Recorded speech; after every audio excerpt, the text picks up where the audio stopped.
A new state law taking effect tomorrow could cost funding for some local volunteer fire departments. Thanks for choosing News Channel 11 at 7. I'm Blake Lipton. Jackie DeFusco spoke to agencies about the needs this law could help them address. Yeah, Blake, Blountville Representative Timothy Hill actually sponsored this bill. He tells me it's a first-of-its-kind grant program for volunteer fire departments in the state of Tennessee. It's time for the state to step up, and this is long overdue.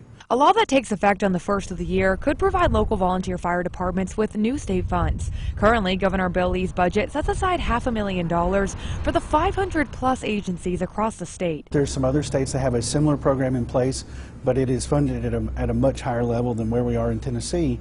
But we're just getting started. Hill is encouraging departments to apply based on need to justify bigger budget requests in the coming years. Tim Bradshaw, the assistant chief for the Bloomingdale Volunteer Fire Department, says they plan to take advantage. We have an ever-increasing need to rely on federal grants to be able to function and operate. For example, Bradshaw says they would have to cover $60 grand to replace a 27-year-old fire truck. State funds could be used to pay the local match needed for a federal grant. It benefits the community. If we're going in debt, then we're putting that burden on the taxpayers in our community, and sometimes they just can't shoulder that responsibility. Most of these agencies receive the bulk of annual funding from county governments. For the Fall Branch Volunteer Fire Department, this often doesn't cover the cost of training and personal protective equipment. You're looking at somewhere around $100,000 just to have boots on the ground that are capable in the right equipment to fight fire.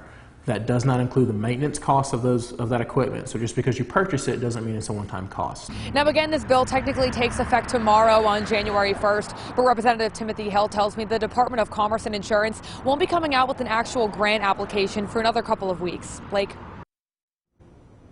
All right, Jackie, thanks. You can check out the full list of laws going into effect tomorrow across Tennessee by visiting our website, WJHL.com.